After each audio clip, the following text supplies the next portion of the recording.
our YouTube channel. In today's lesson, we are going to be learning one of the CSS selectors, which is the ID selector.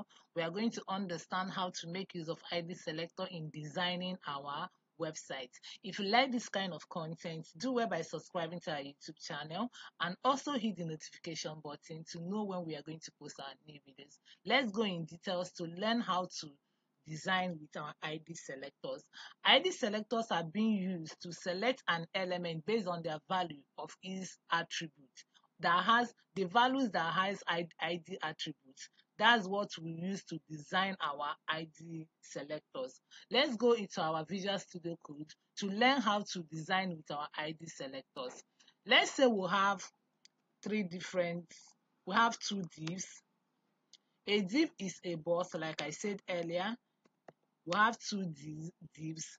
These two divs, we want to give it an ID selector so that if we go to our style sheet and call these two divs, it's going to have the same design, the same styling and everything. So let's give it an ID. What ID are we going to do? Do we want these two divs to have the same ID or want it to have a different ID? Let's say we gave it the same ID. We want these two different divs to have the same styling, the same design, the same background and everything. So let's give it the same ID. We'll call it a box.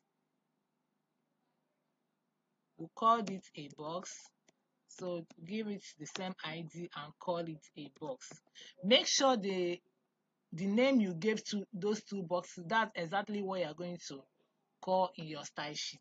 So to call an ID in your style sheet while designing it, you make use of hash.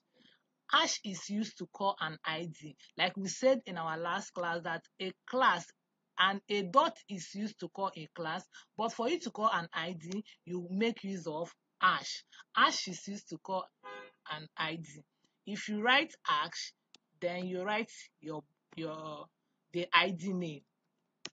So once you write it like that, you write the hash. If it's an ID that you make use of in calling those boxes that you want to design, you write the hash, then call the box the ID name which you have already given that box. So I called my ID name a box. So we say let these boxes have a width of 50%. Then let it have a height of 500 pixel. And we say again, let the background color of these boxes